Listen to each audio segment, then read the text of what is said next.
اعوذ باللہ من الشیطان الرجیم بسم اللہ الرحمن الرحیم کذبت قبلہم قوم نوح واصحاب الرس وثمود وعاد وفرعون واخوان لوط واصحاب الایکۃ وقوم تبع کل کذب الرسل فحق وعید افعینا بالخلق الاول بل هم فی لبس من خلق جدید وَلَقَدْ خَلَقْنَا الْإِنسَانَ وَنَعْلَمُ مَا تُوَسْوِسُ بِهِ نَفْسُهُ وَنَحْنُ أَقْرَبُ إِلَيْهِ مِنْ حَبْلِ الْوَرِيدِ إِذْ يَتَلَقَّى الْمُتَلَقِّيَانِ عَنِ الْيَمِينِ وَعَنِ الشِّمَالِ قَعِيدٌ مَا يَلْفِظُ مِنْ قَوْلٍ إِلَّا لَدَيْهِ رَقِيبٌ عَتِيدٌ وَجَاءَتْ سَكْرَةُ الْمَوْتِ بِالْحَقِّ ذَلِكَ مَا كُنْتَ مِنْهُ تَحِيدُ وَنُفِخَ فِي الصُّورِ ذَلِكَ يَوْمُ الْوَعِيدِ وجاءت كل نفس معها سائق وشهيد لقد كنت في غفلة من هذا فكشفنا عنك غطاءك فبصرك اليوم حديد وقال قرينه هذا ما لدي عتيد ألقيا في جهنم كل كفار عنيد مناع للخير معتد مريب الذي جعل مع الله إلها آخر فألقياه في العذاب الشديد قال قرينه ربنا ما أطغيته ولكن كان في ضلال بعيد قال لا تختصموا لدي وقد قدمت إليكم بالوعيد ما يبدل القول لدي وما أنا بظلام للعبيد يوم نقول لجهنم هل امتلأت وتقول هل من مزيد.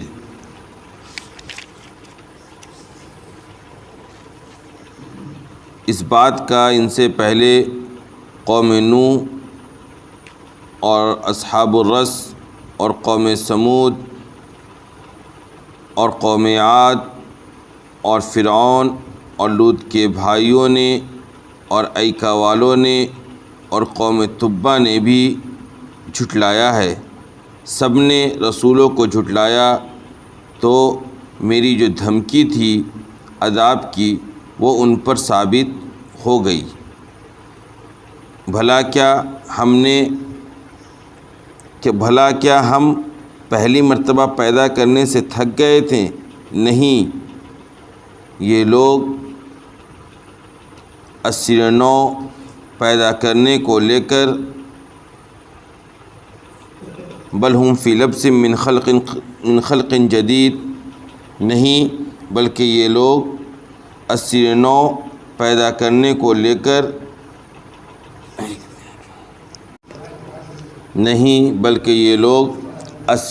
پیدا کرنے کو لے کر دھوکے میں پڑے ہوئے ہیں. حقیقت یہ ہے کہ ہم نے ہی انسان کو پیدا کیا اور جو کچھ انسان کو خیالات آتے ہیں ہمیں اس کا بھی علم ہے اور ہم شہ رگ سے بھی زیادہ ان سے قریب ہیں. جب اعمال نامے لکھنے والے دونوں فرشتے عمل لکھتے ہیں اس وقت بھی ایک دائیں جانب اور ایک بائیں جانب بیٹھا ہوا ہے. انسان اپنی زبان سے کوئی لفظ نہیں نکالتا مگر اس کے پاس ایک نگراں تیار ہے اور سچ مچ موت کی سختی آ کر رہے گی. یہی وہ چیز ہے اے انسان جس سے تم بدکتے تھے اور سور میں پھونکا جائے گا. یہی وہ دن ہے جس کا تم سے وعدہ کیا، جس کی تمہیں دھمکی دی جاتی تھی. اور ہر انسان آئے گا اس طور پر کہ اس کے ساتھ اس کو ہانکنے والا اور اس کا گواہ بھی موجود ہوگا. اے انسان، تم اس سے غفلت میں پڑے ہوئے تھے تو ہم نے تم سے اس پردے کو ہٹا دیا جو تم پر پڑا ہوا تھا، لہذا آج تمہاری نگاہ تیز ہوگی. اور اس کا ساتھی کہے گا یہ وہ چیز ہے جو میرے پاس تیار ہے. انہیں حکم دیا جائے گا کہ تم دونوں جہنم میں اسے پھینک دو، تم دونوں جہنم میں پھینک دو. ہر کٹر کافر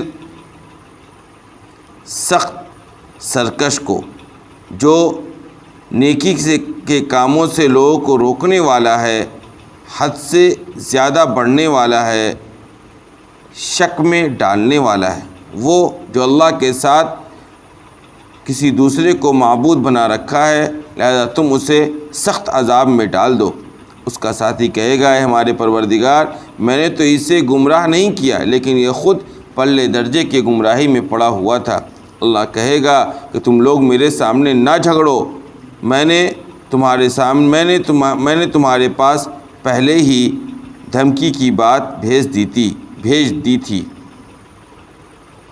میرے سامنے آج بات نہیں بدلی جائے گی، اور میں کسی بندے پر کچھ بھی ظلم کرنے والا نہیں ہوں۔ اس دن کو یاد کرو، اس دن سے ڈرو جس دن ہم جہنم سے پوچھیں گے کیا تم بھر گئی، تو وہ کہے گی کہ کیا کچھ اور مزید ہے۔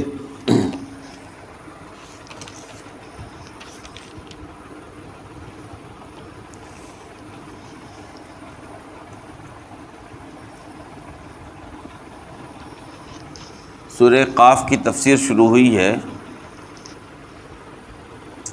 اور اس سورت کے تعارف میں آپ کے سامنے یہ بات پیش کی گئی تھی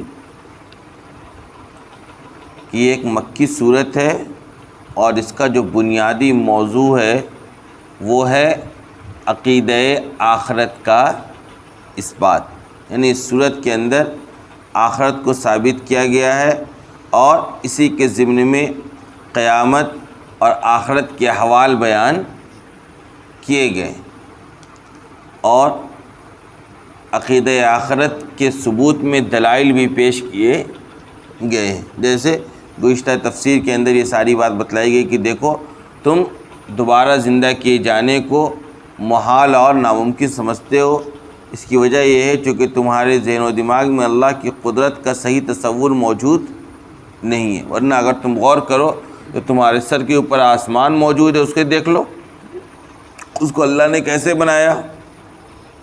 زمین کی پوری تخلیق میں غور کرو، کیسے اللہ نے اس کو پھیلایا، اس پر پہاڑے نصب کیے، اس کے اندر سے طرح طرح کی سبزیاں اور طرح طرح کی چیزیں اللہ نے تمہارے کام کے لیے، تمہارے استعمال کے لیے اسی زمین سے نکالا اللہ تبارک و تعالیٰ نے۔ تو ان سب چیزوں کو دیکھو، جو اللہ تبارک و تعالیٰ آسمان بنا سکتا ہے، زمین پھیلا سکتا ہے، پھر آسمان سے برکتوں والا پانی اتار سکتا ہے، تو کیا وہ اللہ انسانوں کو دوبارہ پیدا نہیں کر سکتا ہے؟ اور تمہیں اور دیکھنا ہے تو جا کر دیکھو، جو تم دیکھتے ہو بہت سی زمینیں ہیں جو بالکل بنجر پر ہو جاتی ہیں، مردہ ہو جاتی ہیں، پھر اسی زمین پر میں پانی برساتا ہوں، اور اس کے نتیجے میں اس زندگی کو میں حیات بخش دیتا ہوں، وہی زندگی دوبارہ قابل کاشت بن جاتی ہے، پیداوار کو اگا دیتی ہے۔ تو جو اللہ تبارک و تعالیٰ بنجر زمین کو دوبارہ زندہ کر سکتا ہے، وہی اللہ کیا انسانوں کی ہڈیوں اور اس کے جسم کو ملا کر دوبارہ اس کو تیار نہیں کر سکتا ہے؟ اس کو محال سمجھنے کی ایک اور وجہ یہ تھی کہ وہ کہتے تھے کہ ہم تو مر کھپ جائیں گے، مٹی بن جائیں گے، پھر کیسے کوئی ہم کو دوبارہ زندہ کرے گا؟ تو اللہ نے یہ حقیقت بھی واضح کر دی کہ دیکھو، زمین تمہارے جسم کے جس حصے کو کھا رہی ہے نا، اور کھا کر گھٹا رہی ہے، ہمیں اس کا علم ہے، ہمیں پتہ ہے کہ تمہارے جسم کا کون حصہ، کون ذرہ، کون ٹکڑا کہاں پر پڑا ہوا ہے۔ دوبارہ ہمیں ان چیزوں کو ملا کر پیدا کرنا کوئی مشکل نہیں۔ تو یہ سارے دلائل تھے جو قرآن کریم نے ہمارے اور آپ کے سامنے اللہ تعالیٰ نے اس صورت کے ذریعے پیش کیا، اور عقیدہ آخرت کے انکار کرنے والے کے سامنے یہ ساری باتیں رکھی گئی، اور کہا گیا کذالک الخروج، جیسے یہ سارے کام ہو رہے جو تم دیکھ رہے ہو اپنے آنکھوں سے دنیا کے اندر، اسی طرح دوبارہ تمہیں زندہ بھی کیا جائے گا۔ لہذا یہ وہ تصور، یہ عقیدہ ہے جس کو جھٹلانے والے صرف کفار مکہ نہیں تھے، صرف آپ صلی اللہ علیہ وسلم جہاں مبعوث کیے گئے تھے وہی لوگ نہیں تھے، بلکہ قرآن کریم نے آج کی جو آیتیں ہیں اس کے اندر یہ بات واضح کی کہ دیکھو، تم سے پہلے بھی جو قومیں گزری ہیں، بہت سی قومیں گزری ہیں، ان لوگوں نے بھی اس بات کو کیا کیا تھا؟ جھٹلایا تھا، اور ہم نے ان کو سمجھایا تھا، ہم نے ان کو دھمکی دی تھی کہ دیکھو، اگر تم میرے پیغام کو، میرے دین کو جھٹلاؤ گے، میرے بھیجے ہوئے رسولوں کی تکذیب کرو گے، تو پھر تمہارے اوپر میرا عذاب آئے گا، اور اس دنیا کے اندر تم عذاب سے بچ بھی گئے کسی مصلحت، کسی حکمت کی بنیاد پر، تو آخرت میں تو سخت ترین عذاب کا تمہیں سامنا کرنا ہی کرنا ہے۔ لہذا آج کی آیتوں کے اندر ماضی کی قوموں کا بھی تذکرہ کیا جا رہا ہے کہ ان لوگوں نے بھی یہ حرکت کی اور ان کے اوپر یہ ساری باتیں سچ سچ ثابت ہوئی، انہیں اس جھٹلانے کا خمیازہ بھگتنا پڑا۔ اور اس کے بعد پھر آخرت کے حوال بھی، چونکہ آخرت کو ثابت کیا گیا، پھر آخرت میں ہوگا کیا، دوبارہ زندہ کیا جائے گا تو ہوگا کیا، اس منظر کو بھی یہاں پر پیش کیا گیا کہ جو انکار کرنے والے ہیں، جو جھٹلانے والے ہیں، جو اللہ اس کے رسول کے ساتھ کفر کرنے والے ہیں، اللہ اس کے رسول کے ساتھ شرک کرنے والے ہیں، اور عقیدہ آخرت کو جو لوگ ماننے والے نہیں ہیں، جب آخرت میں ان کا سامنا ہوگا ان سارے مناظر سے اور سارے احوال سے، تو پھر ان کی کیا کیفیت ہوگی، ان کا کیا حشر ہوگا، ان کے بارے میں کیا فیصلہ کیا جائے گا، فرشتوں کو کیا حکم دیا جائے گا، ان ساری باتوں کا بھی بیان آج کی تفسیر کے اندر آ رہا ہے۔ لہذا کہا گیا کہ دیکھو ان سے پہلے بھی لوگوں نے اس بات کو، یعنی عقیدہ آخرت کو، دوبارہ زندہ کیے جانے والی بات کو لوگوں نے جھٹلایا۔ کون کون؟ قوم نوح نے بھی جھٹلایا، نوح علیہ السلام کی قوم مشہور ہے۔ اسی طریقے سے اصحاب الرس ان لوگوں نے بھی اس بات کو جھٹلایا ہے۔ اصحاب الرس کون لوگ ہیں اس کو جان لیجیے آپ لوگ، سب لوگ جھکا کر سر سو رہے ہیں، رات تو بڑی ہونے لگی بھائی، اب کیوں نیند آ رہی ہے؟ اپنی نشست کو بدلیے، آپ لوگ جس حصے کی طرف بیٹھے ہوئے ہیں اس حصے کو بدل لیجیے، انشاءاللہ نیند نہیں آئے گی۔ سن لیجیے اصحاب الرس کا تذکرہ اس سے پہلے ایک مرتبہ اور آیا ہے، کہا منور یہ پنکھا بند کر دو، وہ والا چلا دو، تھوڑا دور والا، یہ سارا لوگ نہیں بیٹھے ہیں، مچھر بھی چلا جائے گا اور ہم لوگوں کو ٹھنڈ بھی نہیں لگے گی۔ کہا دیکھیے ان سے پہلے عقیدہ آخرت کے انکار کرنے والے لوگ کون تھے؟ قوم نوح، انہوں نے بھی انکار کیا۔ نوح علیہ السلام جس قوم کی طرف مبعوث کیے گئے تھے ان لوگوں نے بھی کیا کیا؟ اس کو جھٹلایا۔ اسی طریقے سے اصحاب الرس نے جھٹلایا۔ اصحاب الرس کا تذکرہ دو ہی جگہ آیا قرآن کریم میں، اس سے پہلے بھی آئے تھے ایک جگہ، ابھی کون سی صورت میں، ایک دو صورت پہلے سورہ دخان میں، غالباً سورہ دخان میں بھی اصحاب الرس کا تذکرہ آیا تھا، اور یہاں بھی اصحاب الرس کا تذکرہ آیا ہے۔ اب یہ اصحاب الرس کون لوگ ہیں ان کو جان لیجئے، چونکہ بہت زیادہ تفسیر قرآن کریم نے ان کے بارے میں بیان نہیں کیا۔ اصحاب الرس کے بارے میں مفسرین کرام کی رائے یہ ہے کہ یہ لوگ وہ تھے جو قوم سمود میں باقی رہ گئے تھے۔ قوم سمود کے اوپر جب اللہ کا عذاب آیا تھا اور حضرت لوط علیہ السلام کو جب قوم سمود نہیں، قوم لوط میں جو لوگ باقی رہ گئے تھے، لوط علیہ السلام قوم سمود کی طرف ہی بھیجے گئے تھے، ہے نا، تو قوم سمود ہی، تو قوم سمود پر جب اللہ کا عذاب آیا تھا تو عذاب آنے سے پہلے حضرت لوط علیہ السلام کو حکم دیا گیا تھا کہ آپ وہاں سے نکل جائیے، اور جو لوگ آپ کے اوپر ایمان لائیں وہ نکل جائیں گے، باقی لوگوں کے اوپر اللہ کا عذاب نازل ہوگا۔ تو لوط علیہ السلام کے ساتھ تقریباً 4000 لوگ اس علاقے سے کوچ کر گئے تھے، لوط علیہ السلام کے ساتھ تقریباً 4000 لوگ، اور پھر یہ لوگ آگے جا کر یہ لوگ ایک ایسی جگہ پر ٹھہرے تھے جہاں پر پھر جا کر یہ لوگ دوسری جگہ پر آباد ہوئے تھے، اور جہاں یہ لوگ آباد ہوئے تھے، رس کے معنی ہے کنواں۔ رس کے معنی کیا ہے؟ ایسا کنواں جو کچا ہو، یعنی جس کو اینٹا وغیرہ سے پکا اس کا منہ وغیرہ تیار نہیں کیا گیا ہو، تو کچے کنویں کو کیا کہتے ہیں؟ رس۔ تو اصحاب الرس انہیں اس لیے کہا جاتا ہے کہ یہ لوگ جب وہاں سے نکل کر گئے اللہ کے عذاب سے بچ کر، تو یہ لوگ ایک کنویں کے پاس جو ایک کچا کنواں تھا وہاں جا کر یہ لوگ آباد ہو گئے۔ اس کے بعد ہوا یہ کہ حضرت لوط علیہ السلام کا بھی انتقال ہو گیا، اور یہ لوگ اس وقت تو سچے مومن تھے، لوط علیہ السلام پر ایمان لائے ہوئے تھے۔ اس کے بعد آگے بھی ان میں بہت دن تک ایمان باقی رہا، لیکن پھر آگے چلنے کے بعد ان لوگوں نے کیا کیا؟ یہ لوگ بھی شرک و بت پرستی کے اندر، اللہ اس کے رسول کی تکذیب جیسے گناہ کے اندر مبتلا ہو گئے، پھر آگے چل کر ان کے اوپر اللہ کا عذاب بھی نازل ہوا۔ یہ ہیں اصحاب الرس، یعنی قوم سمود کے باقی ماندہ لوگ، قوم سمود کے عذاب میں جو لوگ بچ گئے تھے وہی لوگ کون ہیں؟ اصحاب الرس ہیں۔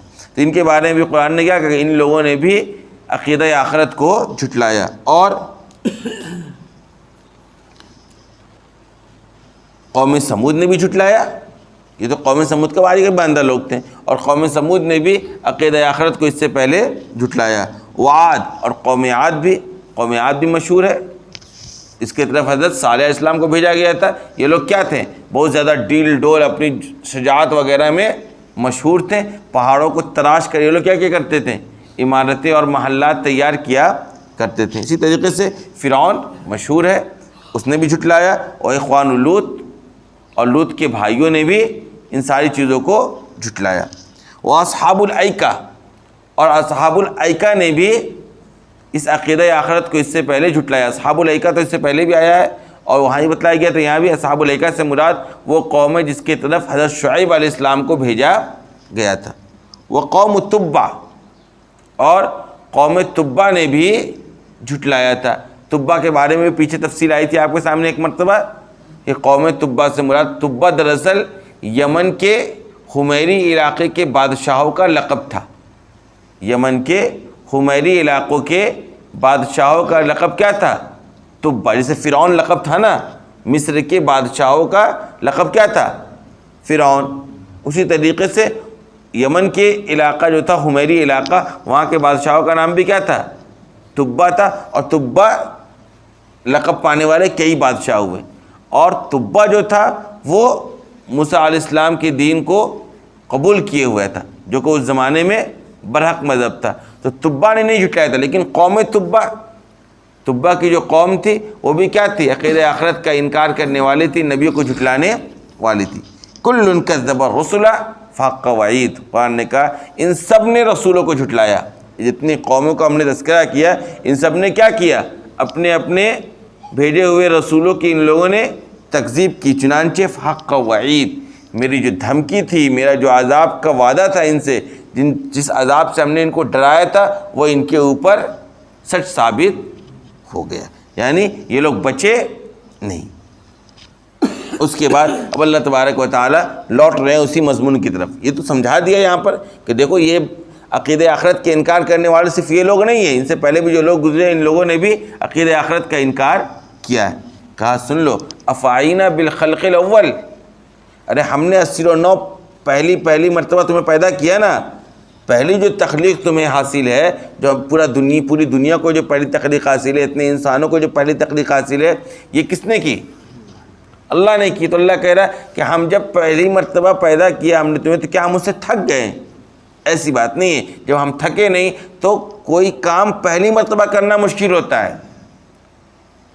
کوئی بھی کام آپ زندگی میں پہلی مرتبہ سفر کریں گے گھبراہٹ ہوتی ہے، پہلا حج کریں گے گھبراہٹ ہوگی، پہلی مرتبہ گھر بنائیں گے گھبراہٹ ہوگی، پہلی بچی کی شادی کریں گے ایک قسم کی پریشانی ہوتی ہے، کوئی پروجیکٹ پہلی مرتبہ کرنا ہے کام تو پریشانی ہوتی ہے، لیکن آپ نے ایک کام 2-3 مرتبہ کر دیا ہے، پہلی مرتبہ کر دیا ہے تو دوبارہ ان پریشانیوں کا سامنا انسان کو نہیں کرنا ہوتا ہے، ایک قسم کا اطمینان ہوتا ہے، تجربہ ہو جاتا ہے۔ تو اللہ کہہ رہا فعینا بالخلق الاول، کیا پہلی مرتبہ تمہیں پیدا کرنے سے ہم تھک گئے بھلا؟ ایسی بات تو نہیں ہے، بل ہم فی لفظ، جب ایسی بات نہیں ہے تو دوبارہ پیدا کرنا ہمارے لیے کون سے مشکل کام ہے؟ جب پہلی میں نے کیا فرسٹ ٹائم کوئی ٹاسک مشکل ہوتا ہے، تو پہلی مرتبہ جب میرے لیے کوئی کام مشکل نہیں تھا، اسی کام کو دوبارہ کرنا میرے لیے مشکل ہو جائے گا؟ تو پھر تم جو عقیدہ آخرت کا انکار ہو، دوبارہ باس بادل موت کو ان کا انکار کرو، یہ تمہاری بیوقوفی ہے کہ نہیں ہے؟ غور کرو۔ اس لیے قرآن نے کہا بل ہم فی لبس من خلق جدید، بلکہ معاملہ یہ ہے کہ 89 دوبارہ جو تمہاری پیدائش کی بات کی جا رہی ہے، اس کو لے کر تم دھوکے میں پڑے ہوئے۔ اس کو لے کر کیا ہو؟ تم دھوکے میں پڑے، ورنہ تمہیں خود اپنی ذات میں غور کرو کہ جو اللہ تمہیں پہلی مرتبہ پیدا کر سکتا ہے، اس کے لیے دوبارہ تمہارا پہلی مرتبہ کسی چیز کو بنانا مشکل ہوتا ہے، جب پہلی مرتبہ بنانا مشکل نہیں ہو تو دوبارہ بنانا کیسے مشکل ہو سکتا ہے؟ اسی لیے اللہ نے کہا کہ اس معاملے میں تم کیسے ہو؟ دھوکے میں پڑے ہوئے ہو، تم شک و شبہ میں پڑے ہوئے ہو، تم راہ حق سے ہٹے ہوئے ہو۔ اللہ نے کہا سنو معاملہ کیا ہے، اصل میں اللہ کا تعارف ہونا چاہیے، اللہ کو پہلے پہچانو۔ تو تم چونکہ اللہ کو پہچانتے نہیں ہو، بھائی ہمیں اور آپ کو جب پتہ ہوتا ہے کہ سامنے والے کا پاور کیا ہے، تو اس کام کو لے کر جو کام اس کے پاور میں آتا ہے ہم پریشان ہوتے ہیں، ہمیں شک ہوتا ہے، لیکن جس کے پاور میں وہ کام نہیں ہے ہمیں شک ہوتا ہے کہ اس سے کام نہیں ہوگا، ہے کہ نہیں؟ تو اللہ کا پاور، اللہ کی طاقت، اللہ کا اختیار، اللہ کی قدرت، اللہ کا علم، اللہ کی صلاحیت، اللہ کی قابلیت، اللہ کی ساری خوبیاں جو ہے اس کا اصل میں تمہیں تصور نہیں ہے صحیح معنوں میں۔ تم تصور کر لو تو پھر تمہارے لیے اس طرح کا عقیدے پر جمنا یا اس طرح کے عقیدے کو ماننا مشکل نہیں وہ کہا سن لو وَلَقَدْ خَلَقْنَا الْإِنسَانَ وَنَعْلَمُ مَا تُوَسْوِسُ بِهِ نَفْسُهُ، کہ ہم نے انسان کو پیدا تو کیا ہی ہے، جو ہم نے پیدا کیا دوبارہ پیدا بھی کر دیں گے. بہت آسان دلیل ہے. بعض بادل موت کے انکار کرنے والے کے لیے بالکل لاجواب دلیل ہے کہ جب ہم نے تم کو پیدا کیا ہے نا بھائی تو دوبارہ ہی پیدا کر دیں گے، اس میں کون سی مشکل بات ہے. تو کہا سن لو ہم نے صرف پیدا ہی نہیں کیا، وَنَعْلَمُ مَا تُوَسْوِسُ بِهِ نَفْسُهُ، اس انسان کے دل میں جو خیالات آتے ہیں نا، جو باتیں اس کے دل سے گزرتی ہیں، اس کا بھی ہمیں علم ہے. یعنی جن خیالات کا انسان اظہار بھی نہیں کرتا دنیا میں کسی کے سامنے، کسی کو بتلاتا بھی نہیں ہے، کوئی جانتا بھی نہیں ہے، اس کا بھی ہمیں علم ہے. ہمارے علم کا تو عالم یہ ہے کہ تمہارے دل میں جو خیالات گزرتے ہیں نا ان کا بھی ہمیں علم. اٹھائیے گیاس بھائی کو، اٹھیے حضرت، صبح ہو گئی ہے. اور کہا سنو معاملہ کیا ہے، وَنَحْنُ أَقْرَبُ إِلَيْهِ مِنْ حَبْلِ الْوَرِيدِ.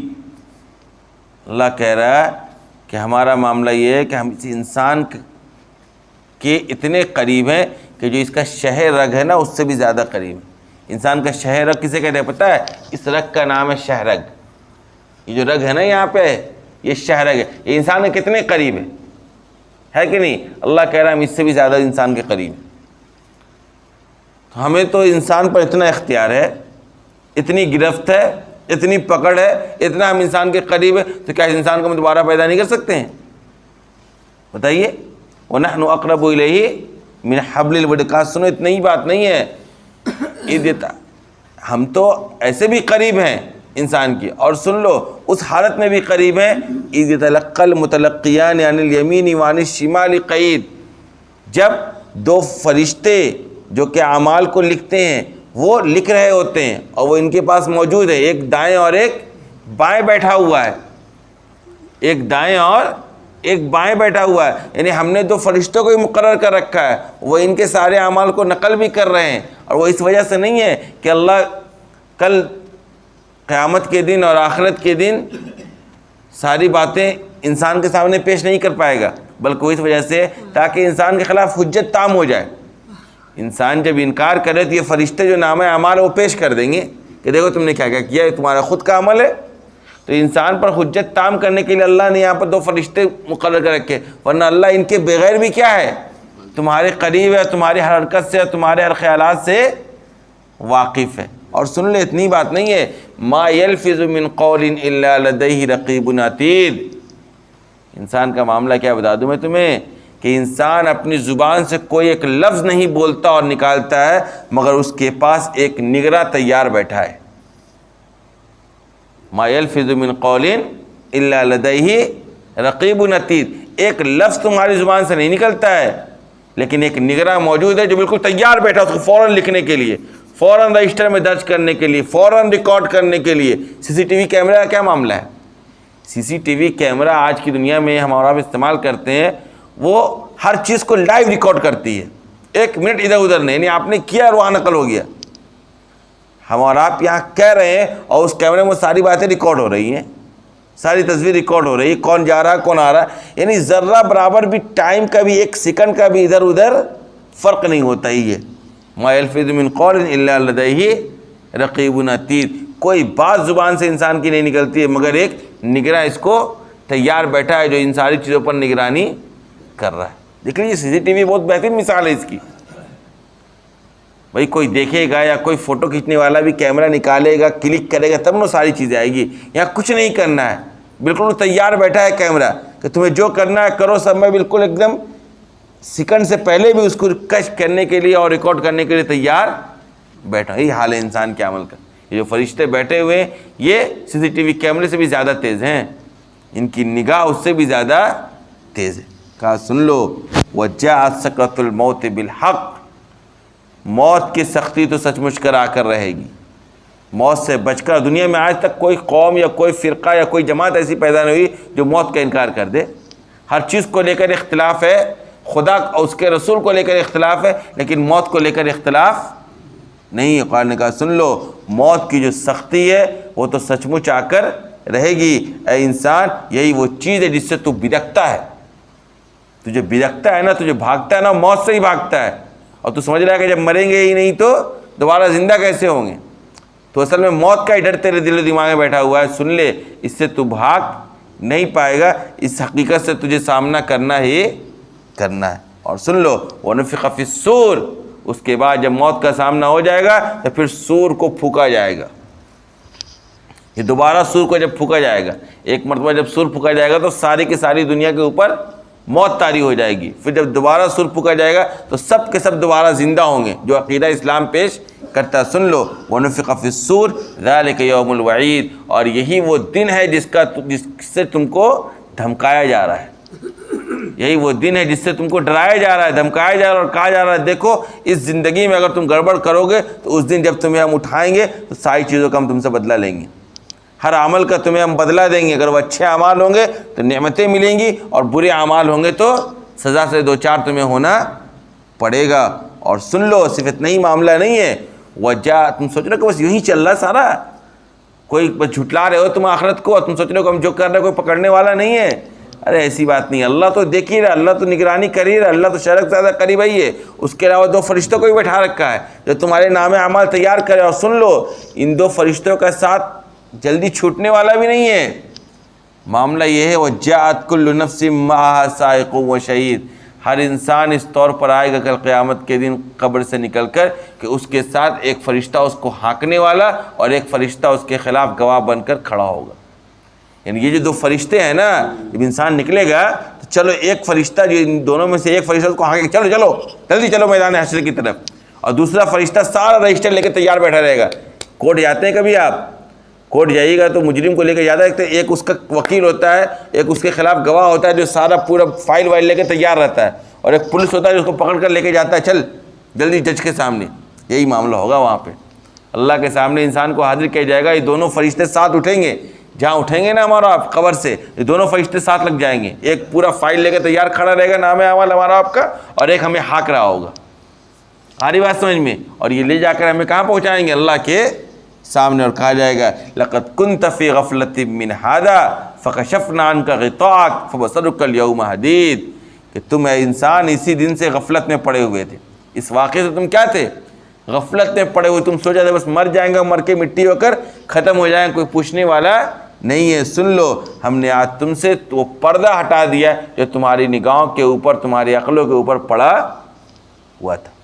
پردہ پڑا ہوا تھا دنیا کے اندر، اس لیے تم ان چیزوں کا انکار کر رہے تھے. آج وہ سارے کے سارے پردے تمہارے آنکھوں سے چاک کر دیے جائیں گے، اور آج کا دن تمہاری نگاہ تیز ہو جائے گی. آج ساری چیزیں تمہیں دکھنے لگیں گی. جن چیزوں کا تم انکار کر رہے تھے وہ ساری چیزیں تمہاری آنکھوں کے سامنے موجود ہوں گی. وَقَالَ قَرِينُهُ هَذَا مَا لَدَيَّ عَتِيدٌ، اب یہ فرشتہ کہے گا جو دنیا کے اندر ہمارا اور آپ کے کاندھوں کے اوپر سوار تھا اور ہمیں ہانک کر لے کر کہاں جائے گا؟ اللہ کے سامنے لے کر جائے گا. وہ کہے گا، اس کا دوست اس سے کہے گا یہ وہ چیز ہے جو میرے پاس تمہارے لیے تیار ہے.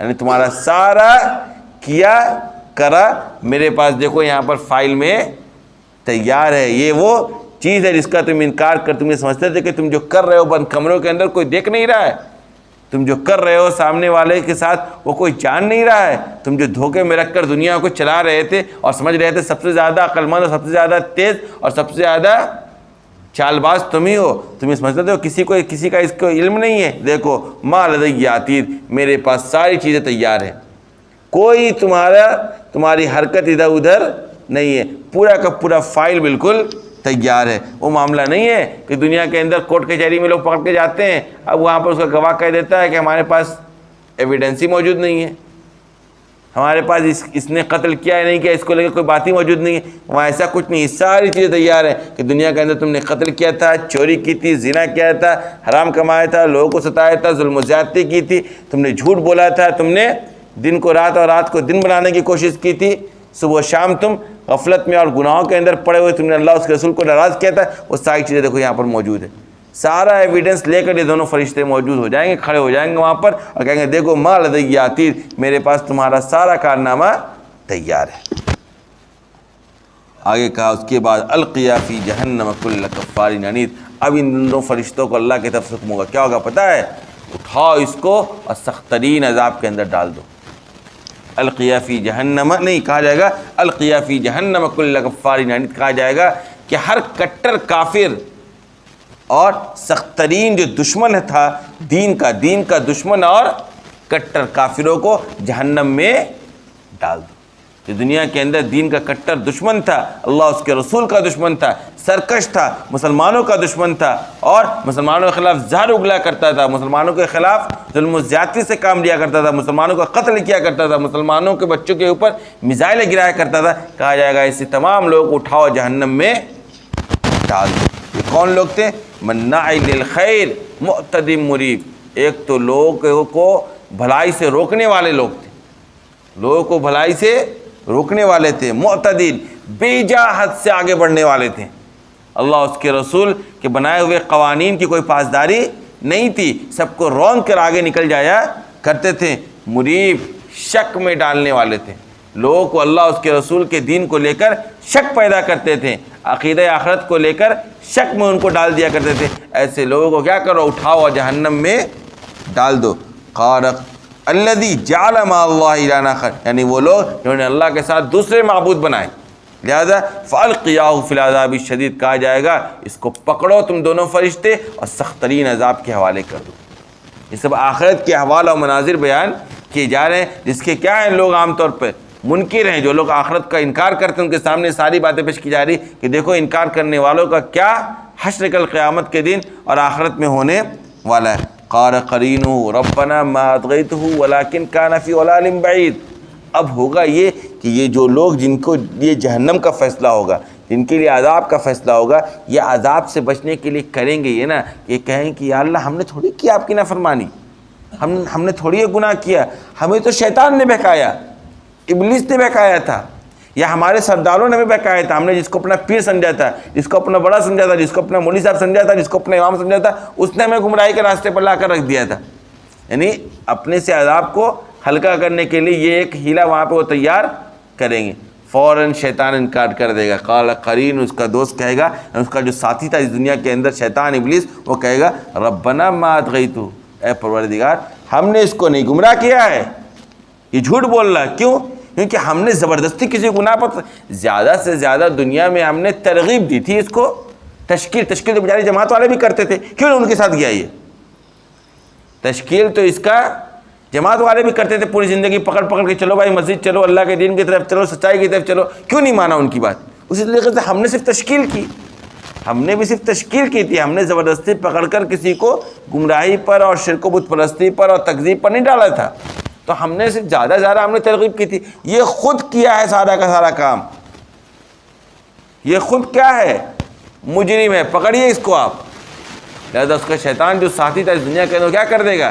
انکار کر بیٹھو، کہے گا وَلَٰكِنْ كَانَ فِي ضَلَالٍ بَعِيدٍ، لیکن یہ خود پلے درجے کے گمراہی کے اندر پڑا ہوا تھا۔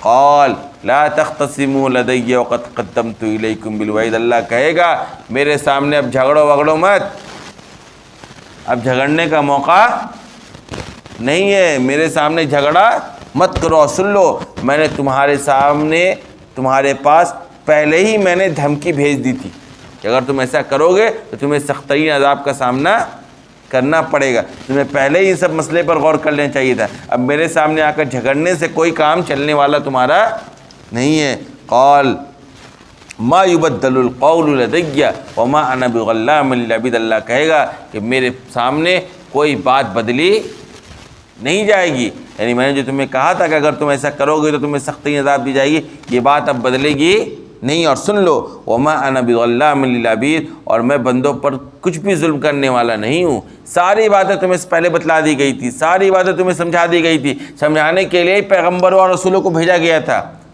تمہیں سمجھانے اور بتلانے کے لیے آسمان سے وحی اور کتابیں اور صحیفے بھیجی گئی تھیں، سارا کام تمہیں پہلے کر دیا گیا تھا، سب کچھ تمہیں سمجھا دیا گیا تھا، قرآن میں سمجھایا جاتا تھا، تمہیں بتلایا جاتا تھا تمہیں، اب تم نہیں سنتے تھے، نہیں سمجھتے تھے، ادھر ادھر پھرتے تھے، تمہاری غلطی ہے، یا سن کر بھی اگنور کرتے تھے تو یہ تمہارا معاملہ ہے۔ آ رہی بات سمجھ میں؟